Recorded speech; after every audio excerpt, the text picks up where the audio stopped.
My stepfather destroyed my innocence at 9 years old when he whispered, "This stays between us, little one, or your mama will never forgive you." Hello, my beautiful souls. My name is Sophia, but you can call me Grandma Sofia. I'm 71 years old now, and I was born in a dusty little town called Riverside, Texas, back in 1954. Today, I'm going to share with you a story that has lived in the deepest corners of my heart for over 6 decades. A story so painful, so raw, that even my own children only know pieces of it. But before we jump back in, tell us where you're tuning in from, and if this story touches you, make sure you're subscribed, because tomorrow, I've saved something extra special for you. You see, my darlings, some secrets are too heavy for one person to carry alone. And after all these years, I've learned that my pain might just be someone else's path to healing. So settle in, grab a cup of tea, and let me take you back to a time when the world seemed so much simpler, yet held such complicated darkness. It was 1963 when my mama, Margaret, but everyone called her Maggie, brought David home for the first time. I remember that day like it was yesterday because it was the day our lives changed forever, though I didn't know it then. I was just a 9-year-old girl with pigtails and scraped knees, playing with my worn-out baby doll on the front porch of our little house on Maple Street. The paint was peeling something fierce, and the screen door had a hole that let the flies in. But it was home, just me and Mama, getting by the best we could. Mama worked double shifts at Rosie's Diner downtown, serving coffee and pie to truckers and local folks from sunrise to well past sunset. Her hands were always rough from washing dishes, and her feet always ached from standing on those old linoleum floors, but she never complained. Not once. She'd come home smelling like bacon grease and cigarette smoke, her blonde hair escaping from that little white cap she had to wear, but she'd always have a smile for me. Always had time to ask about my day at school, help me with my arithmetic, or braid my hair before bed. We didn't have much, but we had each other. Mama would say that was enough, that we were a team. She'd tuck me in at night and tell me stories about princesses who saved themselves, about little girls who grew up to be anything they wanted to be. I believed her then. I believed the world was full of good people who would protect little girls, like me. That Tuesday evening in October, Mama came home with a man I'd never seen before. He was tall and broad-shouldered, with dark hair slicked back with pomade and hands that looked like they could crush anything.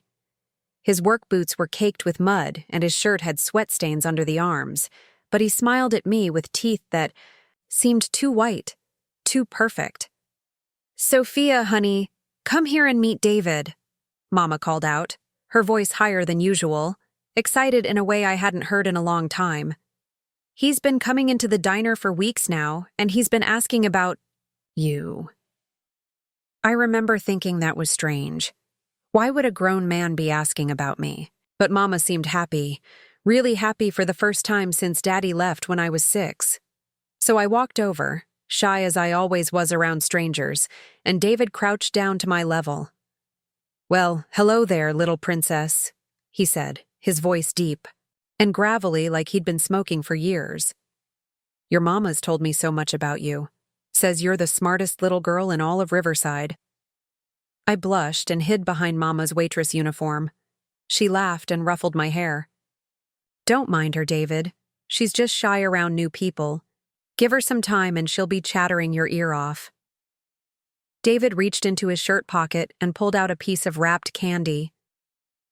"This is for you, Sophia. I hope we can be friends." I looked up at Mama, and she nodded encouragingly. I took the candy and whispered, "Thank you," before running to my room. Through the thin walls of our little house, I could hear them talking in low voices, laughing together. Mama sounded younger somehow, like the girl she must have been before. Life wore her down with worry and work. Over the next few weeks, David started coming around more and more. He'd show up after Mama's shifts, sometimes with flowers from the grocery store, sometimes with little gifts for me. A coloring book here, a small toy there. Nothing expensive, but thoughtful enough that Mama would beam with pride. "Look how sweet he is to Sofia," she'd tell her friend Betty from next door. "Not every man wants to take on a woman with a child. But David's different. He's special." I wanted to like David. I really did. Mama was so happy when he was around, happier than I'd seen her since before Daddy left. She'd hum while she cooked dinner, actually put on lipstick when she wasn't working, and started talking about the future in a way that included more than just surviving day to day. David worked construction, building new houses in the developments that were popping up on the outskirts of town. He had rough hands and a sunburned neck, and he'd come home tired and dusty. But he always had energy for Mama. He'd sweep her up in his arms right there in the kitchen, spinning her around while she laughed and told him to put her down before the neighbors saw. He'd bring home little treats, contribute to the grocery, money, and even fix that broken step on our front porch that Mama had been worrying about for months. "He's a good man, Sofia," Mama would tell me as she brushed my hair before bed. "I know it's been just you and me for a long time, but maybe it's time we had someone to take care of us for a change. What do you think about that?" I nodded because I wanted Mama to be happy. I wanted us to have nice things and not worry about money all the time. I wanted someone to fix the things that were broken and make Mama smile the way David did. But something in my little girl's heart felt uneasy, though I couldn't put words to it then.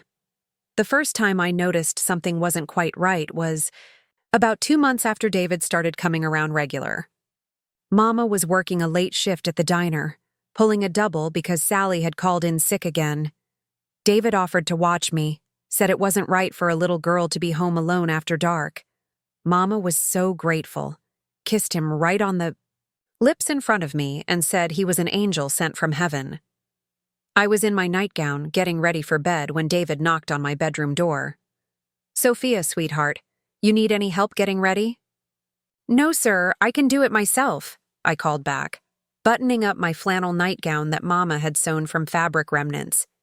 But he came in anyway, saying he wanted to tuck me in proper, the way a daddy should. I didn't have much memory of my real daddy doing that, so I didn't know if it was normal or not. David sat on the edge of my bed, and the mattress dipped under his weight. He was so much bigger than Mama, took up so much more space. "You're getting to be such a big girl," he said, his voice softer than usual. "Growing up so fast. Before you know it, you'll be beautiful like your Mama." He reached out and touched my hair, running his fingers through it in a way that made my skin feel funny. Not bad exactly, but different from when Mama touched my hair. His hands lingered longer than they should have, and when he leaned down to kiss my forehead goodnight, his lips stayed pressed against my skin just a moment too long. Preparing and narrating this story took us a lot of time, so if you are enjoying it, subscribe to our channel. It means a lot to us. Now back to the story. "Sweet dreams, little princess," he whispered. "And remember, this is our time together, just you and me. Your Mama works so hard. We don't want to worry her with little things, do we?" I shook my head, though I wasn't sure what little things he meant. After he left, closing my door with a soft click, I lay in bed staring at the ceiling. The house felt different with David in it. Bigger somehow, but also smaller. Like the walls were closing in. As winter turned to spring, David's visits became stays. First just on weekends, then a few nights a week, until finally Mama announced that David was moving in permanently. "We're going to be a real family now," she said, her eyes shining with tears of happiness. "David wants to marry me, Sofia. He wants to adopt you and give you his last name. Isn't that wonderful?" I smiled and nodded because that's what Mama needed to see. But inside, something cold and hard was forming in my chest. David had been touching me more often, little touches that he said were normal for a stepfather.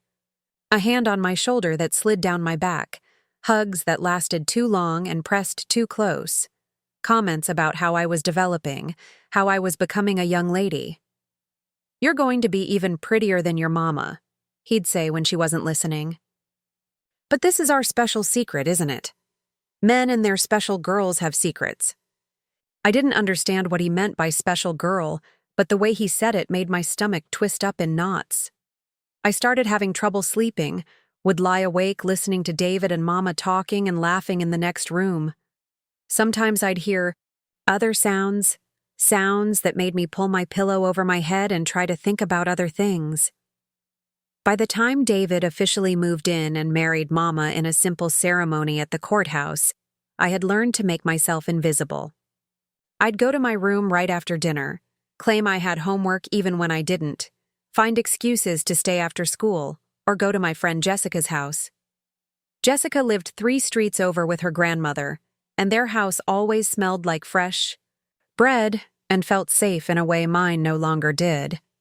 "You've been mighty quiet lately," Jessica's grandmother, Mrs. Patterson, would say as she served us milk and cookies. "Everything all right at home with your mama's new husband?" I'd nod and change the subject, but Mrs. Patterson had knowing eyes. She'd been around long enough to see things others missed, but I didn't have words for what was happening. How do you tell someone that your new stepfather makes you feel icky inside? How do you explain that his hugs feel wrong when everyone else thinks he's wonderful? David was wonderful, according to everyone in town. He was hardworking, attended church with us every Sunday, helped Mama with the bills, and treated her like a queen. He even started coming to my school events, sitting in the front row when I had to recite poetry or sing in the Christmas program. Other kids started calling him my daddy, and I didn't correct them because I didn't want to hurt Mama's feelings. But at home, when Mama was at work or busy with household chores, David's attention on me intensified. He'd insist on helping me with my bath, saying I was still too little to get properly clean by myself. His hands would linger places they shouldn't, and when I tried to cover myself, he'd laugh and say there was nothing to be ashamed of. "This is how fathers help their daughters," he'd say in that low, gravelly voice. "It's perfectly natural. But your mama might not understand, might think it's something it's not. So this stays between us, right, little princess?" I nodded because I didn't know what else to do. I was 10 years old, and David was the adult. If he said it was normal, then it must be normal. If he said Mama wouldn't understand, then I believed him. I trusted him because Mama trusted him, and Mama was the smartest person I knew. The touching escalated slowly, so gradually that I didn't realize how far it had gone until it was too late to stop it. David had a way of making everything seem like it was my idea, like I was the one asking for the attention. When I flinched away, he'd look hurt and ask if I didn't love him anymore. When I tried to avoid him, he'd tell Mama I was being disrespectful, and she'd lecture me about appreciating everything David did for our family. "He loves you like his own daughter," Mama would say, her voice stern in a way it rarely was with me. "The least you can do is show him some gratitude. Do you know how lucky we are that he chose us? That he wants to take care of us?" So I learned to smile and accept David's touches. I learned to sit still when he wanted to brush my hair or help me get dressed. I learned to keep secrets and pretend everything was normal, even when nothing felt normal anymore. By the time I turned 11, David's nighttime visits to my room had become routine. He'd wait until Mama was sound asleep, then slip into my room like a shadow. Sometimes he'd just sit on my bed and talk, telling me how special I was, how much he loved me, how proud he was to be my daddy now. Other times, his hands would wander under my blankets, touching me in ways that made me want to disappear entirely. "This is what love looks like," he'd whisper. "This is how a man shows his special girl that she matters to him. But it's private. Love, understand, the kind that stays in the family." I'd close my eyes and pretend I was somewhere else, in Jessica's grandmother's kitchen eating warm cookies, in the school library reading about faraway places, flying above the clouds like the birds I watched through my bedroom window. Anywhere but in that bed, under those wandering hands, hearing those whispered words that made my skin crawl. School became my refuge. I threw myself into my studies, staying late for every club and activity I could join. I helped teachers clean their classrooms, volunteered to tutor younger students, anything to avoid going home. My grades improved dramatically, and everyone praised me for being such a dedicated student. If only they knew I was dedicated to avoiding my stepfather's attention. Mrs. Henderson, my 6th grade teacher, pulled me aside one day after class. "Sophia, you've been working so hard lately. Too hard, maybe. Are you getting enough rest at home? You look tired." I was tired. Bone deep, soul tired in a way no 11-year-old should be. But I just smiled and told her I enjoyed learning. She studied my face for a long moment, and I wondered if she could see the truth written there. But then another student needed her attention, and the moment passed. At home, Mama was blissfully happy in her marriage. David bought her little gifts, complimented her cooking, told her she was beautiful even when she came home exhausted from long shifts at the diner. He fixed things around the house, painted the kitchen a cheerful yellow, and even planted flower boxes under the windows. To everyone looking from the outside, we were the perfect little family. But I was drowning in plain sight, suffocating under the weight of secrets that grew heavier every day. David's visits to my room became more frequent, more invasive, more demanding. He'd tell me how mature I was for my age, how I was becoming a woman, how our special relationship was preparing me for the future. "Other girls don't have what you have," he'd say, his hands doing things that made me want to scream. "Other girls have to learn these things from boys their own age who don't know what they're doing. But you're lucky. You have a man who can teach you properly." I didn't feel lucky. I felt dirty and confused and angry in ways I couldn't express. I started having nightmares, would wake up screaming until Mama would come running. David would be right behind her, full of concern and comfort, rubbing my back and telling me everything was okay. "She's just growing up," he'd tell Mama. "Girls get emotional at this age. She'll be fine." And Mama would believe him because David was the expert on everything now. He was the man of the house, the one who made the decisions, the one who knew best. I was just a confused little girl who didn't understand adult things. But I was beginning to understand more than anyone realized. I was beginning to understand that what David was doing to me wasn't love or education or anything normal. I was beginning to understand that the way he looked at me when Mama wasn't watching wasn't fatherly affection. And I was beginning to understand that I was completely, utterly alone in this realization. The summer I turned 12 was when everything changed again. David lost his construction job when the company went under, and suddenly he was home all day while Mama worked. Those long, hot days stretched endlessly before me, with nowhere to hide and no one to save me from David's increasing demands for my attention. "Now we can spend real time together," he said that first Monday morning after Mama left for her early shift. "Just you and me all day long. Won't that be nice?" It wasn't nice. It was the beginning of the worst period of my young life, a summer that would leave scars on my soul that I'm still healing from today. But that, my dear ones, is where our story takes its darkest turn, and where I learned that sometimes the people who are supposed to protect us are the very ones we need protection from. That summer of 1966 became the season when my childhood truly died. With David unemployed and home every day, there was no escape from his watchful eyes and wandering hands. The house that had once been my sanctuary with Mama became a prison with invisible bars that only I could see. The first week of summer vacation, I tried to maintain some semblance of normalcy. I'd wake up early, before David stirred, and tiptoe to the kitchen to make myself breakfast. The old linoleum floor was cold under my bare feet, and I'd eat my cereal standing at the counter, watching through the window as other kids in the neighborhood played in their yards. Normal kids with normal problems, living normal lives that I could only dream about. David would emerge from the bedroom around 9, his hair messy from sleep, wearing nothing but his underwear and an undershirt. He never seemed embarrassed by his state of undress around me, would walk right up and ruffle my hair like everything was perfectly appropriate. "Morning, Princess," he'd say, his voice thick with sleep and something else I was beginning to recognize as hunger. Not for food, but for something darker.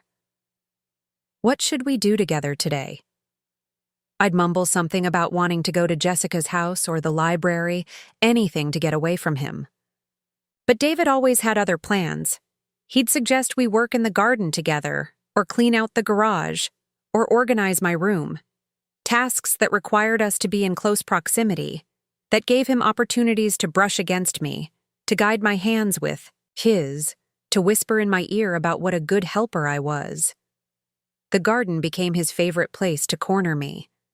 Behind the house, hidden from the street by overgrown hedges that David never quite got around to trimming, he'd have me help him plant tomatoes and beans, kneeling in the dirt beside him while he told me about the birds and the bees in ways that made my cheeks burn with shame.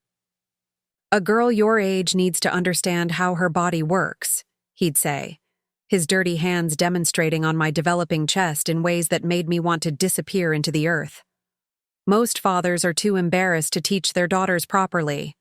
But I'm not most fathers, am I?"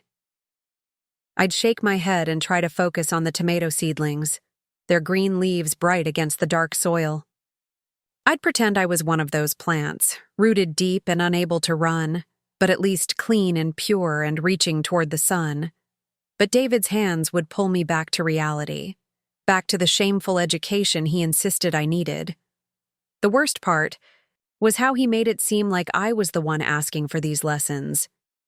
He'd start every inappropriate touch by saying something like, "I know you're curious about grown-up things," or "I can see you have questions about becoming a woman." As if my 12-year-old silence was somehow consent, as if my frozen stillness was eager participation. Mama remained blissfully unaware of what was happening in her own backyard. She'd come home from her double shifts exhausted and grateful that David was taking such good care of me. "You're so lucky to have a stepfather who spends time with you," she'd say as she collapsed into her chair at the kitchen table. "Most men wouldn't bother with a daughter who isn't even their blood." Blood. The word made me think about family and what it really meant. David wasn't my blood, but he was acting like he owned me anyway. Like marriage to my mama gave him rights over my body that I didn't understand, but knew felt wrong. I started thinking about my real father, wondering if he would have protected me from someone like David, or if all men were the same underneath their smiles and promises. By July, David's unemployment benefits were running out, and the stress was making him more aggressive in his demands for my attention. He'd follow me around the house like a shadow, commenting on everything I did, everything I wore, everything I said. When I tried to spend time in my room with the door closed, he'd find excuses to come in, bringing me clean laundry, checking my window to make sure it was locked, asking if I needed help with anything at all. "A father needs to know what his daughter is up to," he'd say when I protested about privacy. "Especially when she's getting to be such a beautiful young lady. I have to protect you from boys who might want to take advantage." The irony of his words would have been funny if it weren't so terrifying. He was the one taking advantage. He was the one I needed protection from. But he'd twisted reality so completely that he positioned himself as my protector while being my predator. One particularly hot afternoon in late July, Mama had to work, a double shift because 2 other waitresses had called in sick. The diner was short-staffed and she couldn't afford to say no to the extra hours. She kissed my forehead before leaving, her lips tasting like the cherry lipstick she wore to work. "Be good for David," she said, straightening her white uniform and checking her reflection in the hallway mirror. "He's been so patient with you, honey. I know you're going through changes, but try not to give him a hard time, okay?" Changes. That's what Mama called my increasing withdrawal and moodiness. She thought I was just being a typical preteen, moody and difficult for no reason. She had no idea that her daughter was slowly being destroyed by the man she'd married to make our lives better. David waited exactly 10 minutes after Mama's car pulled out of the driveway before he appeared in the living room where I was reading. I'd discovered that books could transport me away from whatever was happening to my body, so I read voraciously, anything I could get my hands on. That day, it was a Nancy Drew mystery I'd borrowed from the school library. "What you reading, Princess?" David asked, settling onto the couch beside me, even though there were other places he could have sat. "Just a mystery," I mumbled, not looking up from the pages. "Mysteries are fun," he said, his hand finding my knee and resting there like it belonged. "Real life is full of mysteries too, like the mystery of growing up, of becoming a woman." I tried to scoot away from him, but he followed, closing the distance between us until I was pressed against the arm of the couch with nowhere else to go. His hand moved from my knee to my thigh, fingers tracing patterns on my skin through my cotton shorts. "You know what I think, Sophia?" he said, his voice dropping to that low, intimate tone that always made my skin crawl. "I think you're ready to learn some new things, more advanced lessons than we've been doing." I knew what he meant, and terror flooded through me like ice water. For months, his touches had been building towards something I didn't fully understand but instinctively feared. I'd heard older girls at school whispering about things that happened between men and women, things that sounded frightening and painful and wrong when I imagined them happening to me. "I don't want to learn anything new," I whispered, my voice so small I could barely hear it myself. David's hand stilled on my leg, and when I finally looked up at his face, his expression had changed. Gone was the fake kindness, the pretend concern. What remained was something cold and determined and utterly frightening. "What you want isn't really the point anymore, is it?" he said quietly. "You're 12 years old, Sophia. Old enough to understand that sometimes we have to do things we don't want to do. Your mama does things she doesn't want to do every day to keep this family together." He stood up then, towering over me where I cowered against the couch cushions. "Come on, we're going to your room." I shook my head, clutching my book like it could somehow protect me. "Please, David, I don't want to." "And I don't want to have to explain to your mama why you're being so difficult," he said, his voice taking on an edge that made me flinch.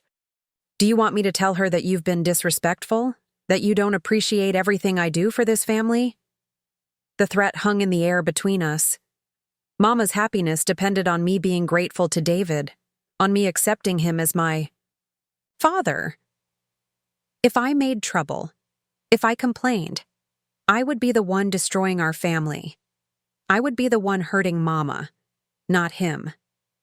Slowly, I set down my book and stood up. My legs felt weak and shaky, like they might not hold me up. David smiled, then that fake, too bright smile that never reached his eyes. "That's my good girl," he said, placing his hand on my back to guide me down the hallway. "I knew you'd be reasonable." What happened in my bedroom that afternoon changed everything. It was the day David stopped pretending his actions were educational or fatherly. It was the day he took something from me that I could never get back. Something that belonged to me and me alone. And it was the day I realized that the little girl I had been was gone forever, replaced by someone harder and more frightened and infinitely sadder. Afterwards, as I lay curled up on my bed trying not to cry, David sat on the edge of the mattress and stroked my hair like nothing had happened, like he hadn't just shattered something precious and irreplaceable inside me. "You did so well, Princess," he murmured, his voice gentle again now that he'd gotten what he wanted. "I'm proud of you for being brave. This is what growing up looks like, you know. This is how girls become women." I wanted to tell him that this wasn't growing up. This was something else entirely. This was violence disguised as love, taking disguised as giving. But the words wouldn't come. They were stuck somewhere deep inside me, trapped behind the new wall of silence that David had built with his actions. "Your mama is going to be so happy that we're getting along so well," he continued, arranging my clothes and smoothing down my hair like he was erasing evidence. "She worries that you don't like me, but now I can tell her that we're really bonding. That you're finally accepting me as your father. Father. The word tasted like poison in my mouth. This wasn't what fathers did to their daughters. This wasn't protection or love or care. This was something sick and wrong and shameful, something that made me feel dirty from the inside out. When Mama came home that night, exhausted and smelling like coffee and fried food, she found us watching television together on the couch. David had his arm around me in what looked like a normal, affectionate gesture, and I was sitting perfectly still beside him, staring at the flickering screen without seeing anything. "Look at you two," Mama said, smiling as she kicked off her work shoes, getting along like a real father and daughter. "David, I can't thank you enough for being so patient with her." "No need to thank me," David replied, his hand tightening on my shoulder in what Mama probably thought was affection, but felt like a warning to me. "Sophia and I understand each other now, don't we, Princess?" I nodded because that's what he expected, what Mama needed to see. But inside, I was screaming. Inside, I was dying a little more with each moment of this horrible charade. That night, I lay in bed listening to Mama and David talking and laughing in their room next door. The walls were thin, and I could hear every word, every sound. Mama sounded happy, relieved that her husband and daughter were finally getting along. She had no idea that her happiness was built on my suffering, that her dream of a perfect family was my nightmare. The pattern established that July afternoon continued throughout the rest of the summer. Whenever Mama worked late or picked up extra shifts, David would come to my room, sometimes during the day, sometimes at night after Mama had fallen asleep. Each time, he took a little more of who I used to be, replacing it with shame and fear and a deep, abiding hatred that I didn't know what to do with. I stopped reading mystery novels. The idea of solving problems and finding answers seemed impossibly naive when I was living in an unsolvable mystery myself. How do you solve the problem of being trapped with someone who hurts you when everyone else thinks he's wonderful? How do you find answers when asking questions would destroy the only stability you've ever known? Instead, I started reading about faraway places, books about children who lived in different countries, different times, different circumstances. I dreamed about running away to places where no one knew my name or my story, where I could start over as someone new, someone clean and undamaged and free.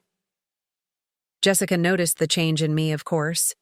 We'd been best friends since second grade, and she could read my moods better than anyone.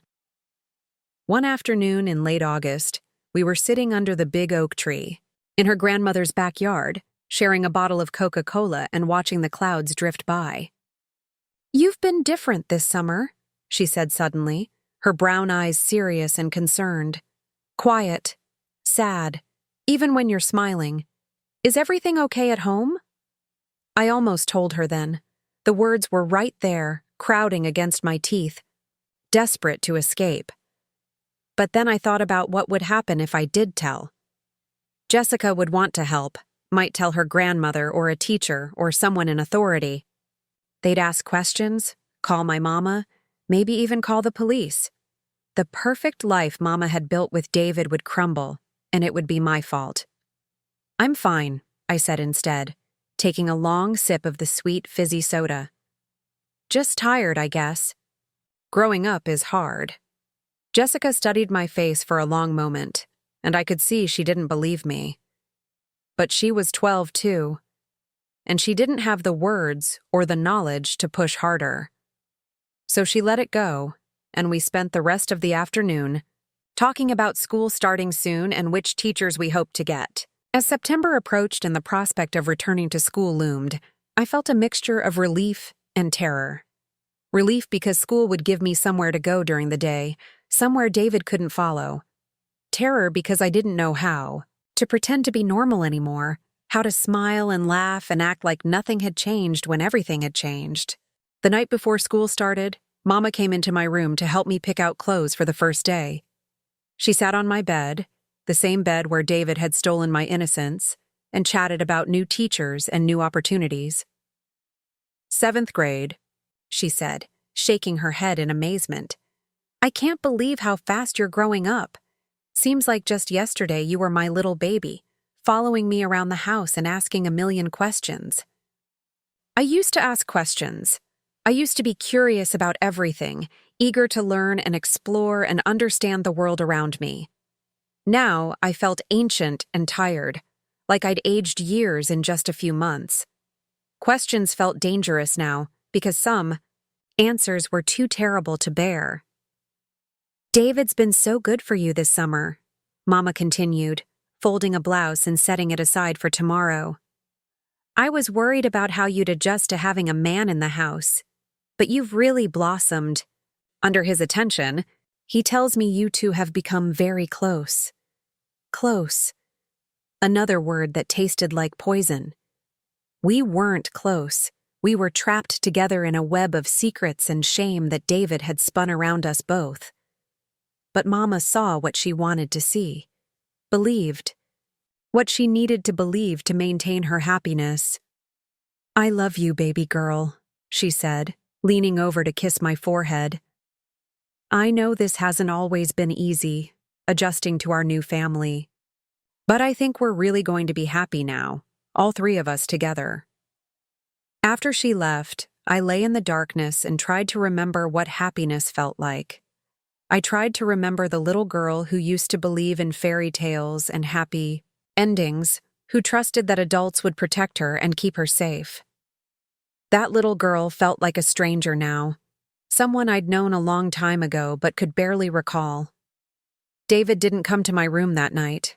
Maybe he sensed that school starting would change our dynamic. Or maybe he was giving me time to adjust to carrying our secret into the wider world. But his absence didn't bring relief, only anxiety about when he would come next, what he would want, how much more of me he would take. I started 7th grade the next morning carrying a burden no 12-year-old should have to bear. I walked into Roosevelt Middle School looking like any other kid starting a new grade, but inside I was hollow and brittle and barely holding together. I had learned to smile when smiling was expected, to laugh when others laughed, to participate in conversations about boys and clothes and television shows as if I were still the innocent child everyone believed me to be. But I wasn't innocent anymore. I was something else entirely, something David had created through his nighttime visits and afternoon lessons and whispered promises that what we were doing was normal and good and right. I was his creation now, molded by his hands and shaped by his desires, and I didn't know how to be anything else. School became my refuge and my torment all at once. Refuge because it gave me hours away from David's watchful eyes and wandering hands. Torment because it highlighted how different I was from my classmates, how much I'd lost over the summer while they'd been having normal experiences like swimming and camping and complaining about being bored. My teachers noticed the change in me. Mrs. Rodriguez, my English teacher, pulled me aside after class one day in late September to ask if everything was all right at home. I gave her the same answer I'd given Jessica, the same smile and reassurance that everything was fine. But her eyes lingered on my face with concern, and I wondered what she saw there that made her worry. At home, the routine David had established over the summer continued. Mama would leave for work, and David would find reasons for us to spend time together. The garden had been harvested, so he moved our activities indoors.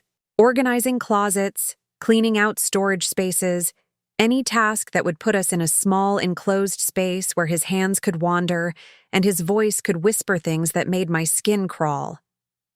October brought my 13th birthday, and with it, a celebration that felt like a mockery of everything childhood should represent.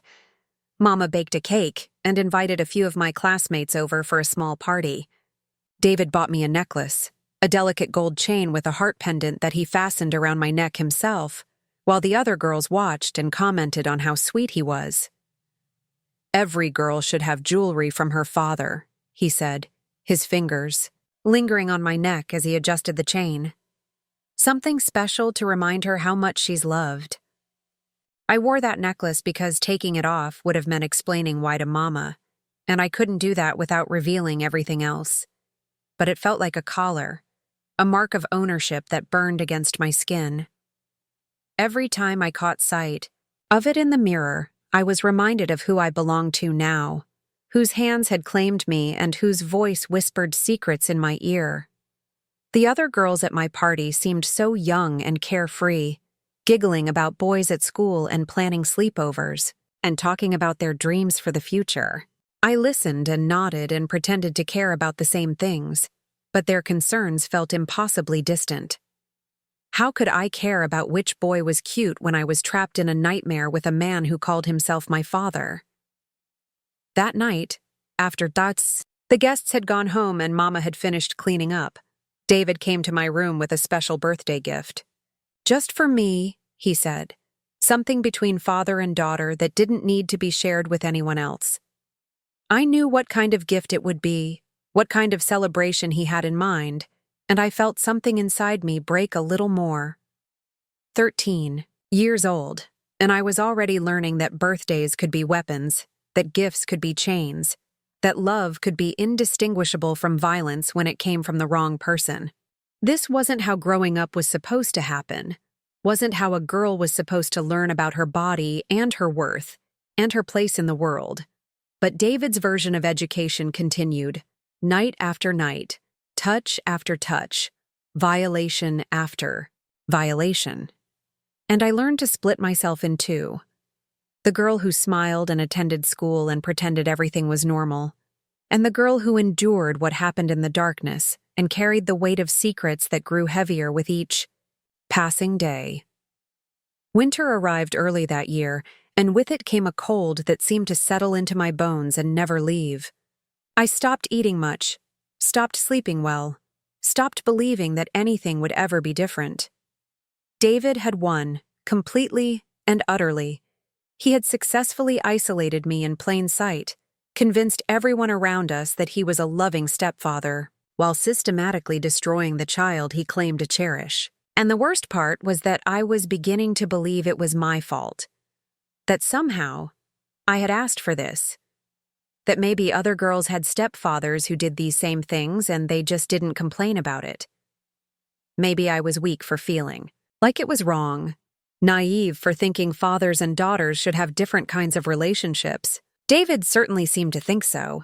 He'd tell me how mature I was, how special, how different from other girls my age. He'd say I was wise beyond my years, ready for experiences that other children couldn't handle. He made it sound like his attention was a privilege, his touch a gift that I should be grateful to receive. By Christmas of 1967, I had become someone I didn't recognize. A hollow shell of a girl who went through the motions of living while dying inside. And the most terrifying part was that no one seemed to notice the difference. Mama still saw her sweet, quiet daughter. Teachers still saw a well-behaved student. Friends still saw someone to share secrets and jokes with. Only I knew that the real Sofia was disappearing, piece by piece, touch by touch, until there might be nothing left of her at all. And I was beginning to wonder if that might not be for the best. Maybe it would be easier to let her go completely, to become whatever David wanted me to be, than to keep fighting to hold on to someone who might not even exist anymore. But deep inside, in a place David hadn't been able to reach yet, a small spark of the old Sofia remained. She was buried under layers of shame and fear and learned helplessness. But she was still there, still fighting, still hoping that somehow, some way, someone would see through the lies and rescue what was left of the little girl who used to believe the world was good and people could be trusted. That spark would prove to be more resilient than anyone could have imagined, including me. But first, it would have to survive the worst that was yet to come, trials that would test every ounce of strength I didn't know I possessed. Because David's appetite for control and domination was far from satisfied, and he had plans for me that would push the boundaries of even his twisted version of fatherly love. The spring of 1968 brought changes that I couldn't have anticipated, changes that would alter the course of my life forever. I was 13, trapped in a cycle of abuse that had become as routine as breathing, when my body began betraying me in ways I didn't understand. The first sign was the nausea that hit me every morning like a freight train, sending me rushing to the bathroom to empty my stomach of whatever little food I'd managed to keep down the night before. At first, I thought I was getting sick with something contagious, maybe the flu that had been making its way through our school. I'd heard other kids talking about stomach bugs that lasted for weeks, and I hoped that's all it was.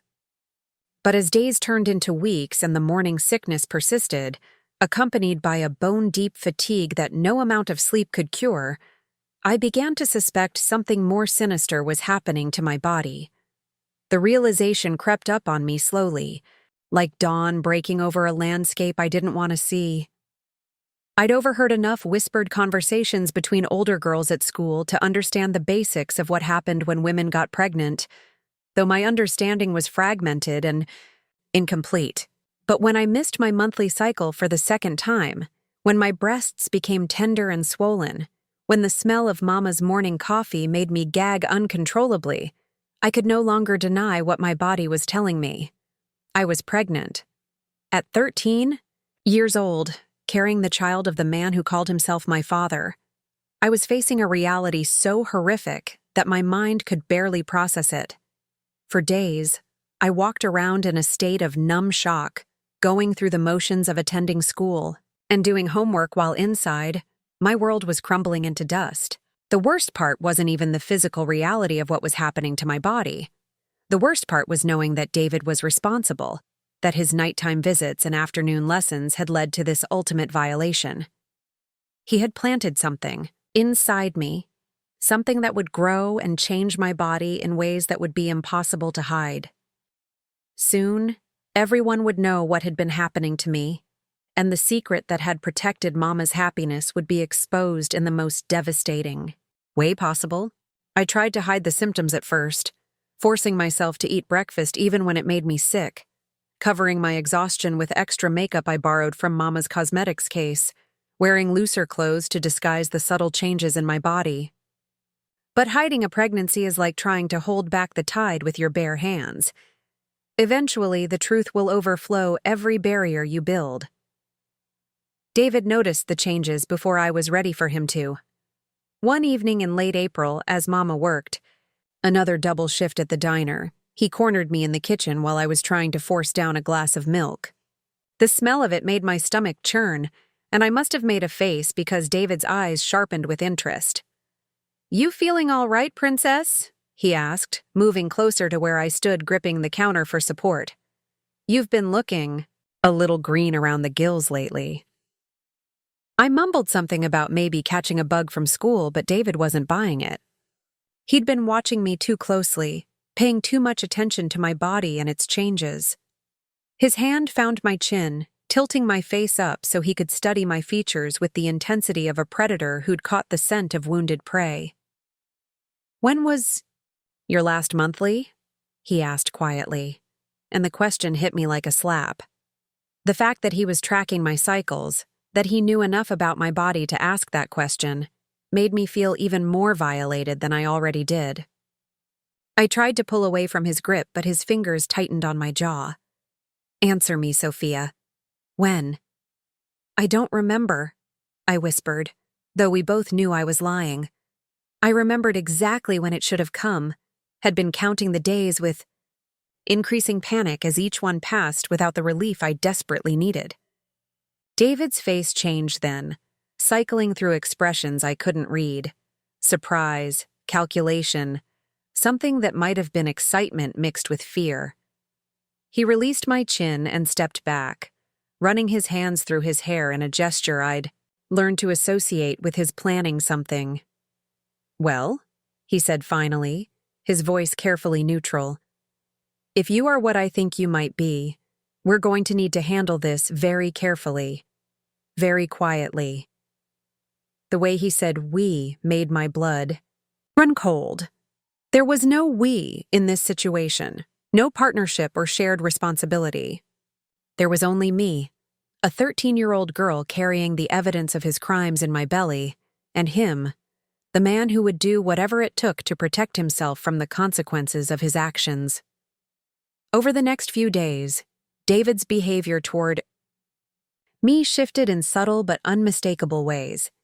He became more protective, more controlling, insisting that I come straight home after school instead of spending time with Jessica or staying late for study groups. He started monitoring my food intake, bringing me crackers for my stomach and making sure I drank plenty of water. To anyone watching from the outside, it might have looked like the caring attention of a devoted stepfather, but I knew better. He was protecting his investment, making sure that whatever was growing inside me stayed healthy until he could figure out how to handle the situation. The thought made me sick in ways that had nothing to do with morning sickness, though the two kinds of nausea blended together, until I couldn't tell where one ended and the other began. Mama remained oblivious to the changes happening right under her nose. She was working more hours than ever, picking up extra shifts to save money for a vacation she'd been planning for, our little family. A week at the beach in Galveston, she'd said, where we could relax and enjoy being together away from the stresses of everyday life. The irony of her planning a family bonding trip while her daughter carried the evidence of her husband's crimes was too bitter to contemplate. When she did notice my pallor and fatigue, she attributed it to the stress of being a teenager, maybe the beginning of a growth spurt. She'd feel my forehead for fever, make me chicken soup when I couldn't keep other food down, and worry aloud about whether I was pushing myself too hard at school. "Maybe you should take a day off," she suggested one morning when I couldn't stop, throwing up long enough to get dressed for school. "You've been working so hard on your grades, and your body might be telling you to slow down." I wanted to tell her that my body was telling me something entirely different, something that would shatter her world and destroy the life she'd built with David. But the words stuck in my throat, trapped behind layers of fear and shame and the desperate desire to protect her from a truth too terrible to bear. Instead, I agreed to stay home from school, spending the day curled up on the couch while David fussed over me with an attention that felt more like surveillance than care. He brought me ginger ale and toast, checked my temperature every hour, and asked probing questions about how I was feeling that had nothing to do with concern for my well-being. "How far along do you think you might be?" he asked during one of these check-ins, his voice casual as if he were asking about the weather. The question made me want to disappear into the couch cushions. Acknowledging the pregnancy out loud made it real in a way that my private panic hadn't. "I don't know," I whispered, which was mostly true. I had no experience with pregnancy, no understanding of how to calculate dates or predict development. "We'll need to figure that out," David said, settling into the chair across from me. "And we'll need to decide what we're going to do about it." The word "decide" hung in the air between us like a loaded weapon, as if this were a choice we were making together, as if I had any say in what happened to my body or the thing growing inside it. I was 13 years old, trapped in a situation I'd never chosen and couldn't escape. But David spoke as if this were a problem we could solve through careful planning and mutual agreement. "I can't tell Mama," I said, the words tumbling out before I could stop them. "It would kill her." David nodded approvingly, as if I'd passed some kind of test. "That's very mature of you, Princess. Your mama has been through enough in her life. She doesn't need this kind of stress." The way he framed it made me complicit in his crimes, as if protecting Mama from the truth was my responsibility rather than his. As if the pregnancy were something that had happened to both of us, rather than something he had done to me. It was a masterful manipulation, turning me into a co-conspirator in my own victimization. As the weeks passed and my condition became harder to hide, David's control over my life intensified. He drove me to and from school, eliminating my opportunities to confide in teachers or friends. He monitored my clothing choices, selecting loose-fitting shirts and baggy sweaters that would camouflage my changing shape. He even started doing my laundry, ostensibly to help Mama with household chores, but really to check for any evidence of my condition that might give us away. The isolation was suffocating. Jessica noticed that I'd become distant and unavailable, canceling plans and avoiding the social situations where we'd always spent our time together. When she asked what was wrong, I gave her vague answers about family obligations and extra chores at home. I could see the hurt in her eyes, the confusion about why her best friend was pulling away, but I couldn't risk telling her the truth. At school, my teachers began expressing concern about my declining performance and obvious exhaustion. Mrs. Rodriguez, my English teacher who'd always taken special interest in my writing, asked me to stay after class one afternoon in early May.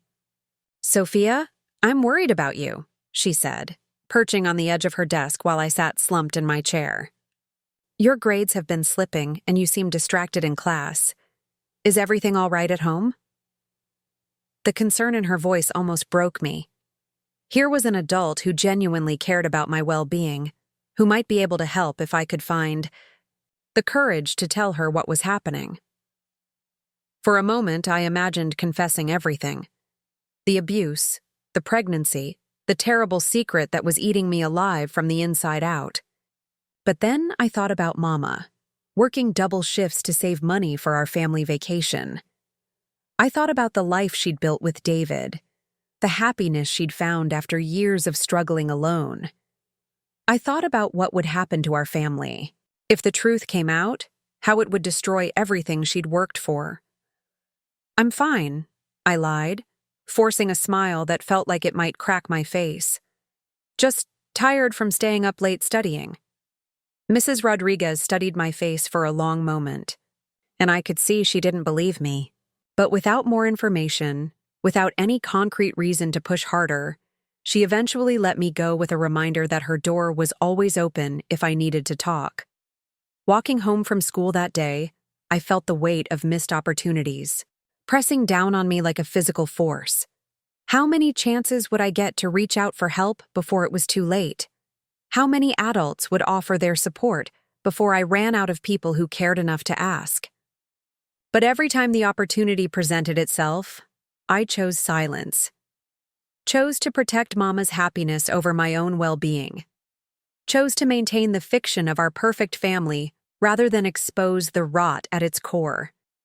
And with each choice, I became more trapped, more isolated, more convinced that there was no way out of the nightmare my life had become. By the time I reached the second trimester of my pregnancy, hiding my condition had become almost impossible.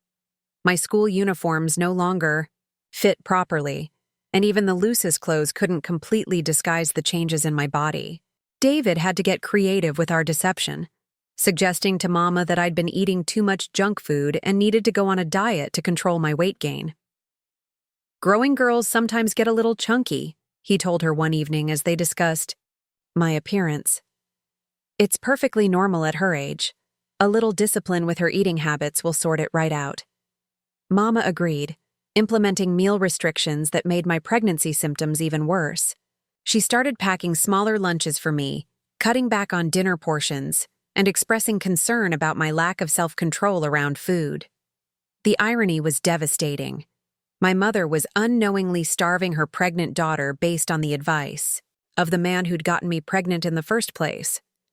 The dietary restrictions weakened me further, making it even harder to concentrate in school or maintain the pretense that everything was normal. I began fainting in class, collapsing during physical education, and struggling to stay awake during lessons.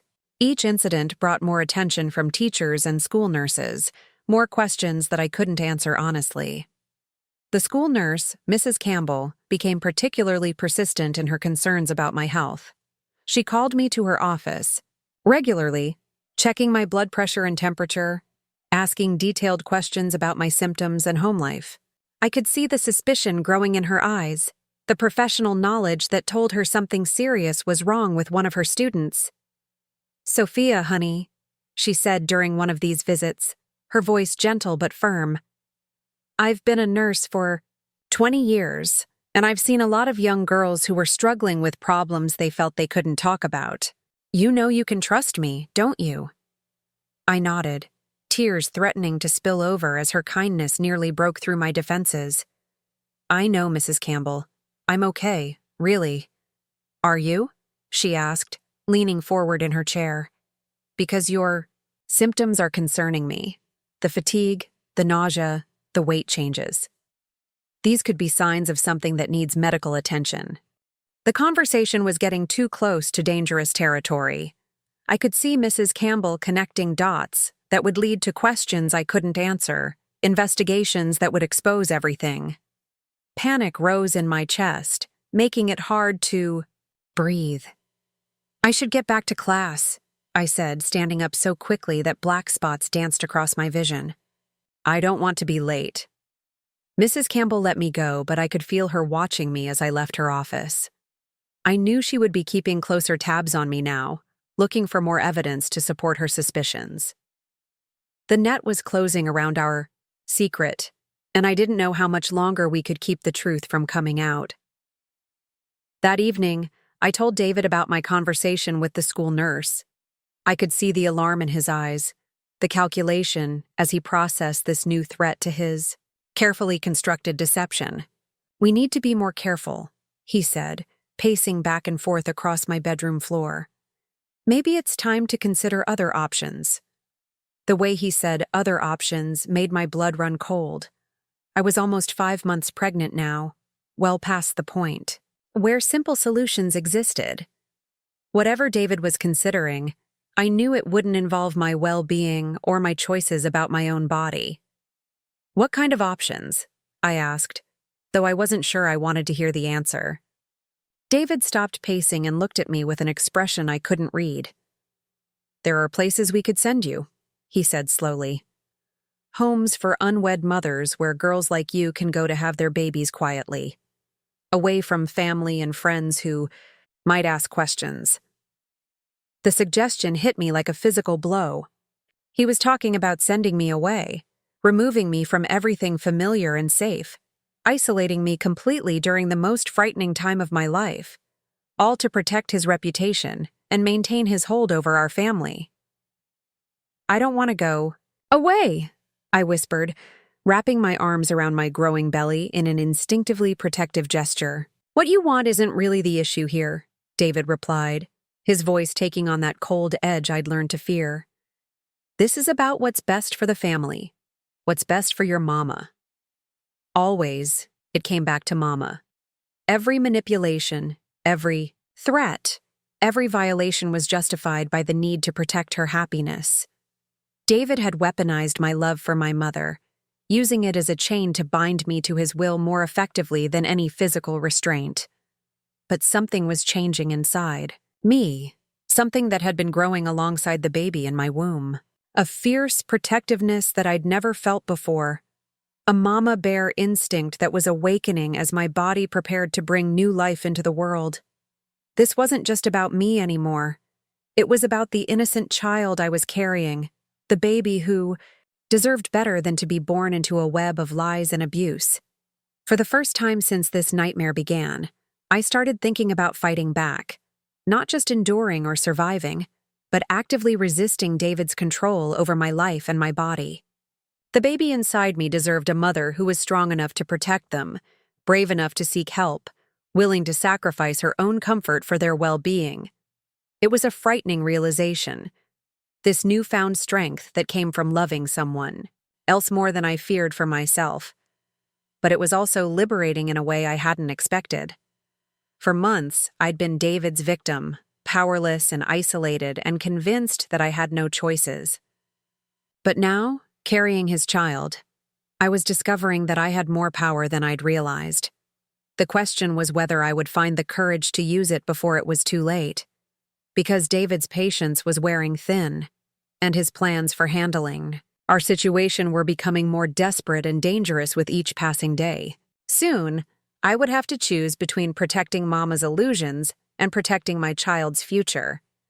And for the first time since this ordeal began, I knew which choice I would make. The decision crystallized one hot afternoon in late May when Mama came home early from the diner with news that changed everything. She was practically glowing with excitement as she burst through the front door, calling for David and me to come hear her announcement. "The Hendersons are selling their house," she said, referring to our neighbors 3 doors down. "And David, honey, they want to know if we're interested in buying it before they put it on the market." The house she was talking about was twice the size of our little place on Maple Street, with a big backyard and modern appliances and everything Mama had ever dreamed of owning. I could see the longing in her eyes, the way she was already imagining our family living in that beautiful space. "It's more than we can afford right now," David said carefully. "But maybe in a few years, when I'm back to working steady." "That's just it," Mama said, practically bouncing with excitement. "Mrs. Henderson said they'd be willing to work out a payment plan, maybe even let us rent to own if we put down a good faith deposit. This could be our chance, David. Our chance at the life we've always wanted." I watched this conversation unfold with growing horror, understanding what it meant for my situation. If we moved to a bigger house, if Mama's dreams came true, it would all be built on the foundation of my silence. The beautiful life she was imagining would exist only because I had kept David's secrets, only because I had endured his abuse without complaint. But more than that, I realized that David would never let me threaten this opportunity. If there was a chance for him to give Mama everything she wanted, he would do whatever it took to protect that chance, including making sure that my pregnancy never became a problem that could interfere with their plans. That night, as I lay in bed listening to Mama and David excitedly discuss their future in the Henderson house, I made my decision. I couldn't keep carrying this secret anymore, couldn't keep protecting the fiction of our happy family while my child grew inside me. My baby deserved better than to be born into a lie, deserved a mother who was brave enough to tell the truth no matter how much it hurt. The next morning, while David was out looking for work and Mama was getting ready for her early shift at the diner, I took my first step toward freedom. I didn't know where it would lead or what the consequences would be, but I knew I couldn't take another step down the path of silence and deception. It was time to find my voice, even if using it meant destroying everything I'd been trying to protect. The morning I decided to break my silence started like any other day, but ended with my world exploding into fragments that could never be put back together the same way. It was June 3rd, 1968, a Monday that dawned hot and humid with the promise of a scorching Texas summer ahead. I remember the date exactly because it was the day I stopped being David's victim and started becoming something else entirely. I had spent the weekend wrestling with my decision, turning it over in my mind like a stone I couldn't stop examining. Every time I thought about speaking up, my stomach would clench with terror at the thought of destroying Mama's happiness. But every time I felt my baby move inside me, a flutter of life that was becoming stronger each day, I knew I couldn't keep living this lie. The opportunity came during second period, when Mrs. Rodriguez asked me to help her organize some papers. In the supply closet, we were alone in the small space, surrounded by stacks of textbooks and boxes of pencils, when she turned to me with concern etched across her features. "Sophia, I need to ask you something directly," she said, her voice gentle but firm. "And I need you to trust me enough to tell me the truth." My heart started hammering against my ribs. I could see in her eyes that she suspected something, that all my careful pretending hadn't been enough to fool someone who genuinely cared about my well-being. "Mrs. Campbell and I have been talking," she continued, "and we're both concerned about changes we've noticed in you over the past few months. You've lost weight in your face and arms, but gained it in your midsection. You're exhausted all the time, you've been sick repeatedly, and your academic performance has declined significantly." I stood frozen in place, clutching a stack of English workbooks to my chest like a shield. This was it, the moment I'd been both dreading and hoping for. Someone had finally noticed, finally cared enough to dig deeper than my surface lies. "Honey," Mrs. Rodriguez said softly, "are you pregnant?" The words hung in the air between us like a confession I hadn't made yet.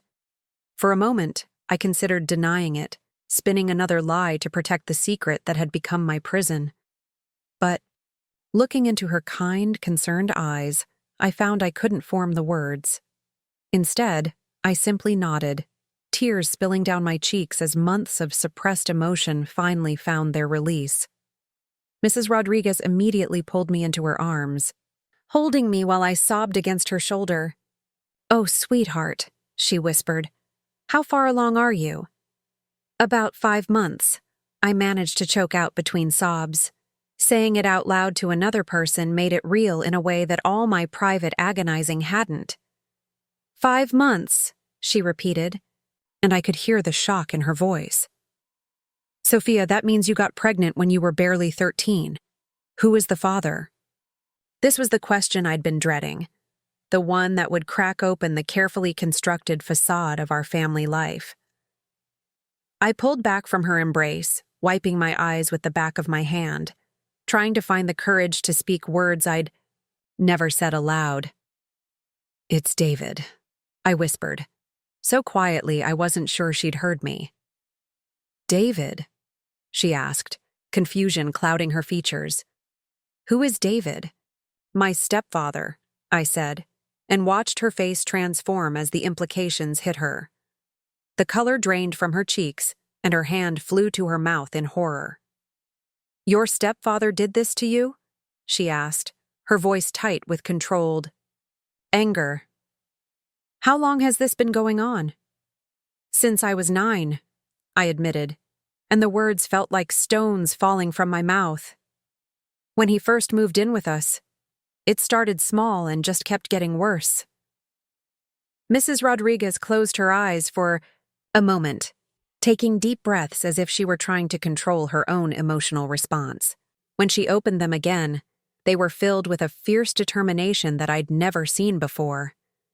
"Sophia, listen to me very carefully," she said, gripping my shoulders gently but firmly.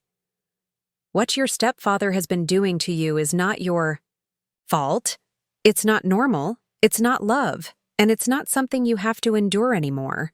We're going to get you help." "No," I said immediately, panic flooding through me. "You can't tell anyone.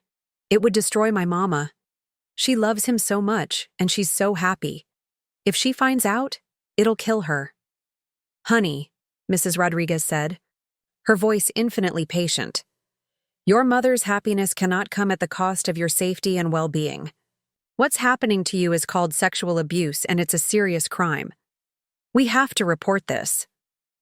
"Please," I begged, fresh tears streaming down my face. "Can't we just find somewhere for me to go until the baby comes? Somewhere away from home, where I can figure things out without hurting anyone?" Mrs. Rodriguez shook her head firmly. "Sophia, running away and hiding isn't going to solve this problem. Your stepfather is a predator, and if he's doing this to you, he might do it to other children. He has to be stopped." The conversation was interrupted by the bell signaling the end of second period. Mrs. Rodriguez quickly composed herself, wiping the tears from her own eyes as students began filtering into the hallway outside. "I want you to go to the nurse's office," she told me quietly. "Tell Mrs. Campbell that I sent you there to rest. I'm going to make some phone calls, and then we're going to figure out how to handle this properly." I nodded numbly, still reeling from the enormity of what I'd just confessed. As I walked through the hallways toward the nurse's office, I felt like I was moving through a dream. Students passed by me chattering about homework and weekend plans, completely unaware that their classmate's life had just taken a dramatic turn toward an uncertain future. Mrs. Campbell took one look at my tear-stained face and immediately ushered me into the private room behind her office. She didn't ask questions, just handed me tissues and let me sit quietly while she went about her duties.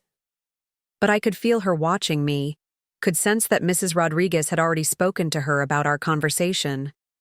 About an hour later, Mrs. Rodriguez appeared in the doorway with a woman I didn't recognize. She was middle-aged, with graying hair pulled back in a neat bun, wearing a professional-looking suit that marked her as someone in authority.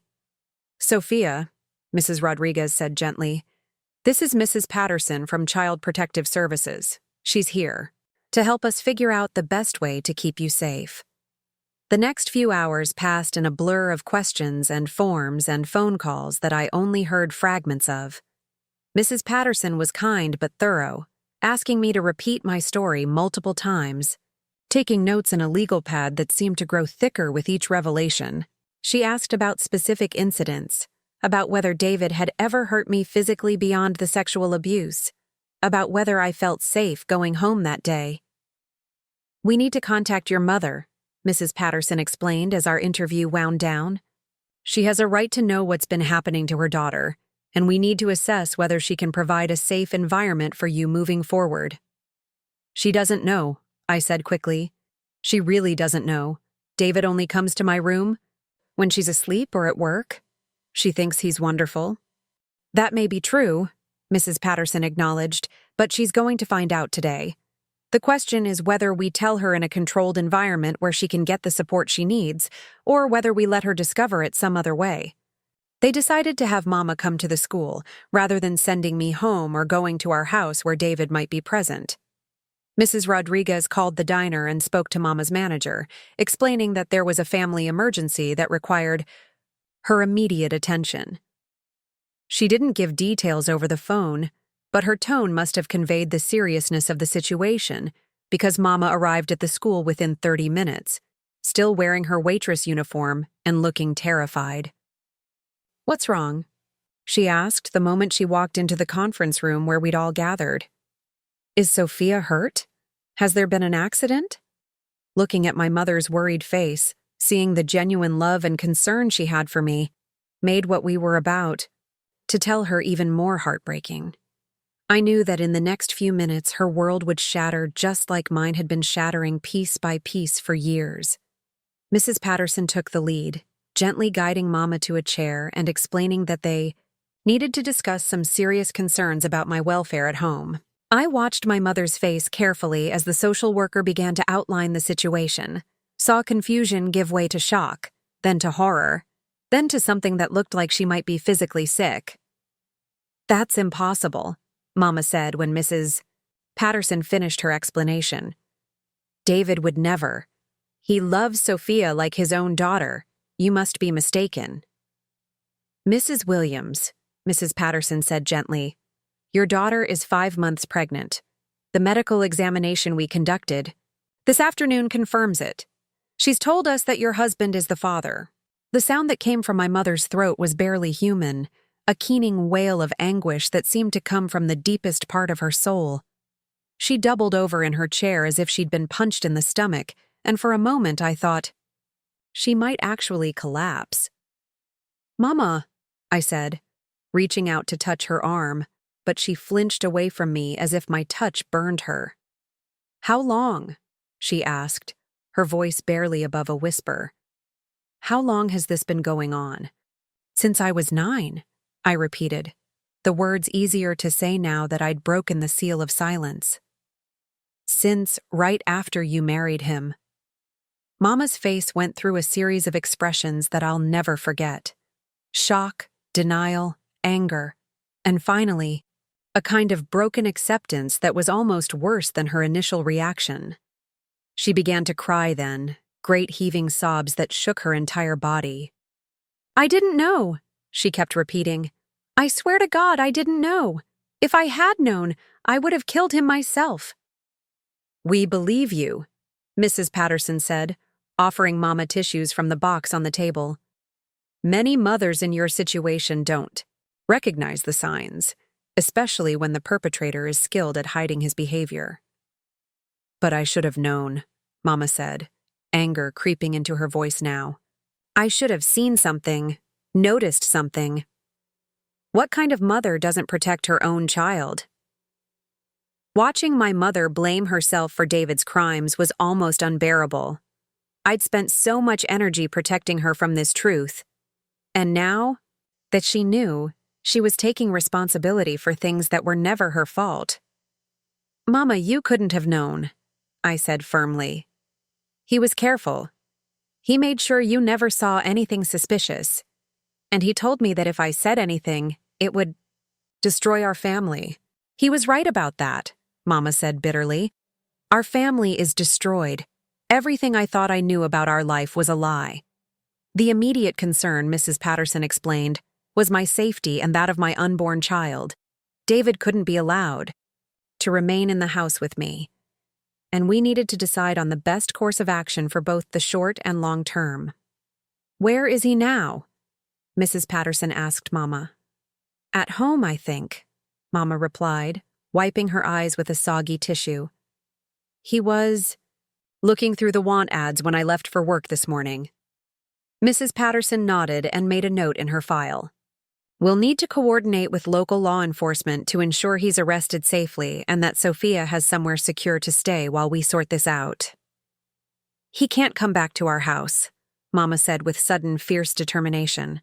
"I don't care what it takes. He's never setting foot in our home again." "That's good," Mrs. Patterson said approvingly. "Your daughter is going to need your support more than ever in the coming months." As we sat in that conference room planning the dismantling of the life I'd known, I felt a strange mixture of relief and terror. Relief that the secret was finally out, that I no longer had to carry this burden alone. Terror about what would come next, how David would react when he was confronted, what our lives would look like without the financial stability he'd provided. But underneath both emotions was something I hadn't felt in years: hope. For the first time since I was 9 years old, adults were taking action to protect me. People who had no obligation to care about my welfare were mobilizing resources to ensure my safety. The isolation that David had so carefully constructed around me was crumbling, replaced by a network of support I'd never imagined possible. The plan they developed was straightforward but comprehensive. Police officers would go to our house to arrest David while Mama and I waited at the school. Social services would help us navigate the legal system and ensure we had access to counseling and medical care. The school would work with us to arrange for me to continue my education despite my pregnancy, possibly through a special program for young mothers. "What about the baby?" I asked, the question that had been haunting me for months finally spoken aloud. "That's ultimately your decision," Mrs. Patterson said carefully. "You have options, though some of them are limited by how far along you are. We can discuss all of them with you and your mother when you're ready." Mama looked at me then, really looked at me, as if she were seeing me clearly for the first time in years. "Whatever you decide, baby girl, I'll support you. I promise you that." It was the first promise anyone had made to me in years that I actually believed. The call came through around 4 o'clock that afternoon. David had been arrested without incident, taken into custody on charges of sexual abuse of a minor and statutory rape. The house was secured, and we could return home safely. The drive back to Maple Street was the longest 20 minutes of my life. Mama gripped the steering wheel so tightly her knuckles were white, while I sat in the passenger seat trying to imagine what it would feel like to walk into our house knowing that David would never hurt me there again. "Sofia," Mama said as we pulled into our driveway, "I want you to know something. Everything that happened, everything he did to you, that's on me. I brought him into our lives. I married him. I trusted him with the most precious thing I had. And I failed you." "Mama, no," I started to protest, but she held up her hand to stop me. "Let me finish," she said. "I failed you as a mother, and I'm going to have to live with that for the rest of my life. But I swear to you, on everything I hold sacred, that I will never fail you again. Whatever comes next, whatever you need, whatever it takes to help you heal from this, I will be there. Do you understand me?" I nodded, tears streaming down my face again. "I understand." "Good," she said, squaring her shoulders as if preparing for battle. "Now let's go reclaim our home." Walking through that front door felt like entering a different universe. Everything looked exactly the same. The same furniture, the same faded wallpaper, the same family photos on the mantel. But the energy of the house had completely changed. The oppressive weight that had pressed down on me for years was gone, replaced by something that felt almost like freedom. We spent the evening going through David's belongings, packing them into boxes that Mama planned to leave on the front porch for pickup. She handled his clothes and personal items with obvious disgust, as if touching them might contaminate her somehow. "I keep thinking about signs I should have seen," she said as we worked. "Times when you seemed scared or upset and I just dismissed it as teenage mood swings. I feel like such a fool." "He was good at hiding it," I reminded her. "That's what predators do. They're experts at making everything look normal on the surface." As we packed the last of David's things, Mama found something that made her stop in her tracks. It was a small notebook hidden in the back of his dresser drawer, filled with what looked like dates and notes written in his handwriting. "What is it?" I asked, seeing the expression on her face. "I think," she said slowly, her voice shaking with rage, "it's a record of what he did to you. Dates, times, descriptions." The realization that David had been documenting his abuse of me was nauseating. It meant that what he'd done wasn't just opportunistic or impulsive. It was calculated, planned, recorded like some kind of sick achievement. "We need to give this to the police," Mama said, carefully placing the notebook in a plastic bag. "This is evidence. This is proof that what he did was systematic and intentional." Looking at that notebook, knowing that my suffering had been reduced to entries in David's journal, should have broken me. Instead, it filled me with a cold fury that surprised me with its intensity. For too long, I'd been David's victim, powerless to stop what he was doing to me. But now, with this evidence in our hands and my voice finally freed from silence, I wasn't his victim anymore. I was his downfall. And for the first time since this nightmare began, that felt like justice. The trial that followed David's arrest became the most difficult and transformative experience of my young life. For 6 months, I had to relive every detail of my abuse in front of strangers, reporters, and a jury that would decide whether justice would be served. But with Mama by my side and a team of advocates fighting for me, I found strength I never knew I possessed. David's defense attorney tried every tactic in the book to discredit me. They suggested I was a troubled teenager making up stories for attention. They questioned why I hadn't spoken up sooner if the abuse was really happening. They even tried to imply that my pregnancy was the result of a consensual relationship with a boyfriend my own age. But the evidence was overwhelming. The journal David had kept documenting his crimes painted a picture of systematic, calculated abuse spanning nearly 4 years. Medical examinations confirmed that my pregnancy was consistent with the timeline I'd described. Most damning of all, when police searched our house more thoroughly, they found photos David had taken of me without my knowledge, images that left no doubt about his guilt. The day the verdict was read, I sat between Mama and Mrs. Patterson in the packed courtroom.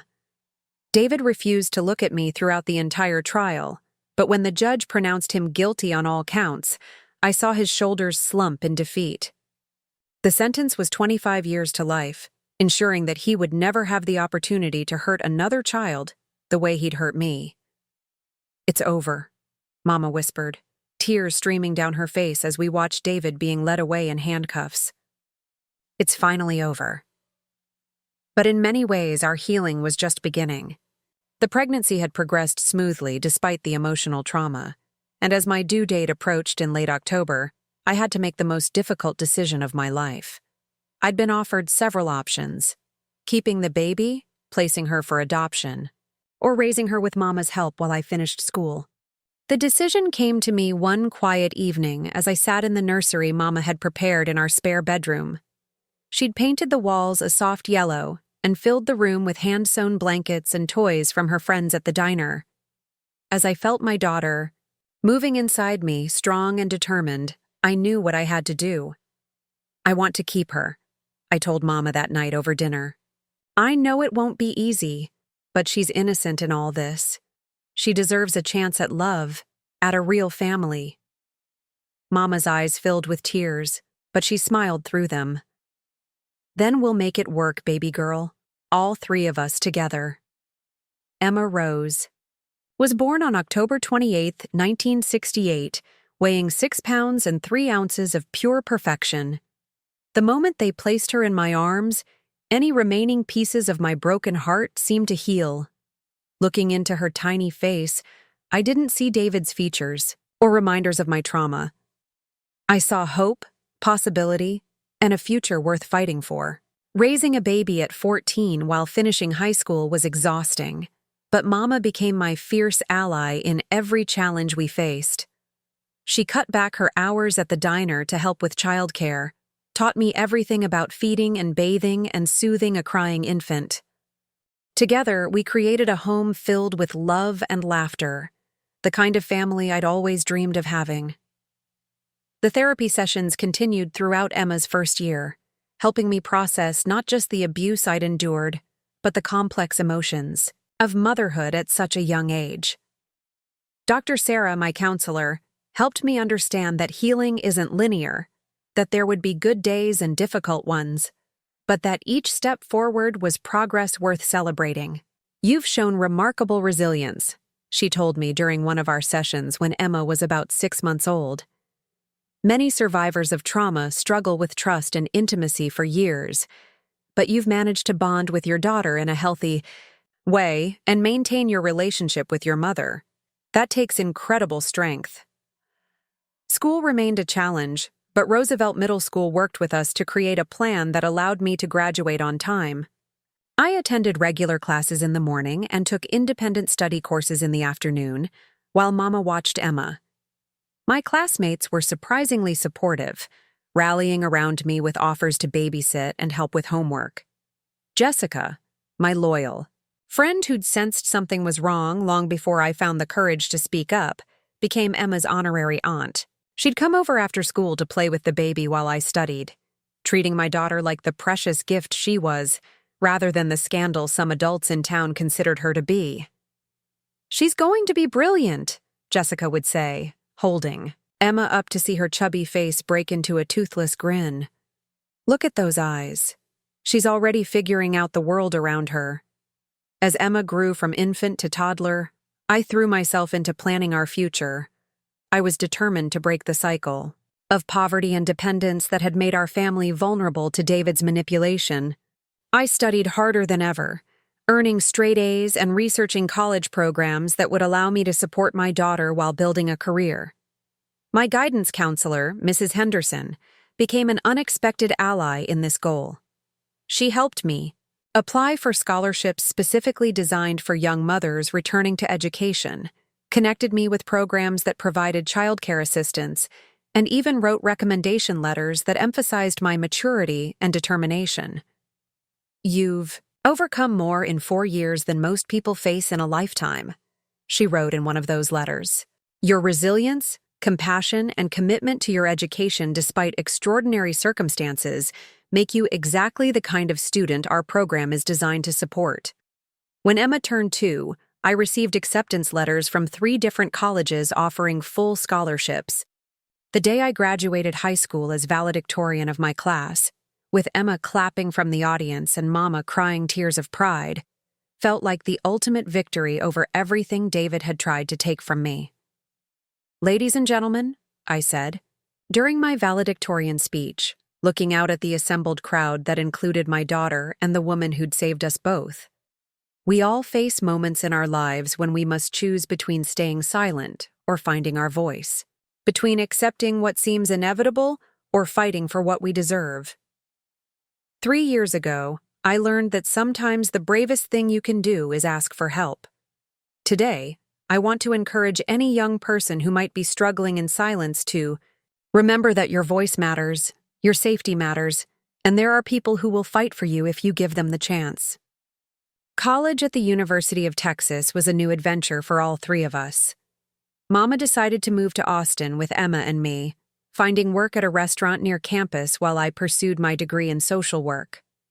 We rented a small apartment within walking distance of the campus childcare center, creating yet another version of our evolving family unit. Studying social work felt like coming full circle. I wanted to become the kind of advocate that Mrs. Patterson had been for me, someone who could recognize the signs of abuse that others might miss and give children the voice I'd almost lost forever. My professors were impressed by the insight I brought to discussions about family dynamics and trauma response, though I was careful about how much of my personal experience I shared. It was during my junior year that I met Marcus, a graduate student in the education program who was working part-time at Emma's daycare. He was gentle with the children, patient with their endless questions, and had a way of making even the shyest kids feel comfortable around him. "Emma talks about her mama all the time," he told me one afternoon when I came to pick her up. "She's very proud of you. Says you're the smartest person in the whole world, and you're going to help lots of children when you grow up." Developing feelings for Marcus terrified me in ways I hadn't expected. David's abuse had left me with deep scars around trust and intimacy, and the idea of allowing another man into our carefully constructed safe space felt impossible. But Marcus was different, never pushing boundaries, always respectful of my space, and my role as Emma's mother. It took months of friendship before I felt brave enough to tell him about my past. We were sitting in the park watching Emma play on the swings when I finally found the courage to share my story. I expected shock, pity, maybe even judgment about my decision to keep Emma. Instead, Marcus listened quietly and then said something that changed everything. "Thank you for trusting me with that," he said simply. "I can't imagine how hard it was to survive all of that, but I'm grateful you did. The world is better with you and Emma in it." We married 2 years after I graduated, in a small ceremony, attended by our closest friends and the family we'd chosen along the way. Emma, now 6 years old and full of opinions, insisted on being the flower girl and gave a speech about how happy she was that Marcus was going to be her daddy for real. "He already loves us," she announced to the gathered crowd with the confidence only a child can possess. But now it's official. Mama walked me down the aisle, her face radiant with joy at seeing her daughter and granddaughter surrounded by love and support. In her hands was a bouquet of wildflowers that Emma had helped pick that morning, simple and beautiful and perfect for the new beginning we were celebrating. My career as a social worker allowed me to advocate for children in situations similar to what I'd experienced. Over the years, I've worked with dozens of families affected by abuse, helping children find their voices and parents understand how to support their healing. Each case reminds me of how far I've come and how important it is to break the silence that allows predators to operate. Emma grew up knowing her story, understanding from an age-appropriate perspective how she came to be and why her family looked different from others. We talked openly about difficult topics, ensuring she never felt ashamed of her origins while teaching her to recognize inappropriate behavior and trust her instincts about unsafe situations. "Mama," she asked me once when she was about 10, "do you ever wish things had happened differently? That I hadn't been born?" "Never," I told her without hesitation. "You are the best thing that ever came from the worst thing that ever happened to me. You taught me that love is stronger than fear, that healing is possible, and that we can create beautiful lives even from broken beginnings." Now, at 71, I watch my granddaughter playing in the same backyard where Emma took her first steps. 3 generations of women who refused to let trauma define us, who chose healing over hatred, hope over despair. Emma became a teacher, just like she always said she would, and has dedicated her career to creating safe spaces for children to learn and grow. My story isn't unique, sadly. Countless children endure abuse in silence, trapped by fear and shame, and the misguided desire to protect the adults who should be protecting them. But it's also a story of survival, of the power of speaking truth even when it's terrifying, of the amazing capacity humans have to heal and grow and create meaning from suffering. To any young person watching this who might be experiencing something similar, please know that your voice matters. The adults who truly love you want to keep you safe, even if learning the truth is painful for them. There are people trained to help, systems in place to protect you, and futures waiting that are brighter than anything you can imagine while you're trapped in darkness. You are not alone. You are not broken. You are not responsible for what adults choose to do to you. And most importantly, your story doesn't end with your trauma. It begins there, with your decision to survive, to speak, to believe that you deserve better. That belief, that stubborn insistence on your own worth, can carry you further than you ever dreamed possible. I know because I've lived it, and I'm here to tell you that on the other side of speaking, your truth is a life worth living. Up next, you've got 2 more standout stories right on your screen. If this one hit the mark, you won't want to pass these up. Just click and check them out.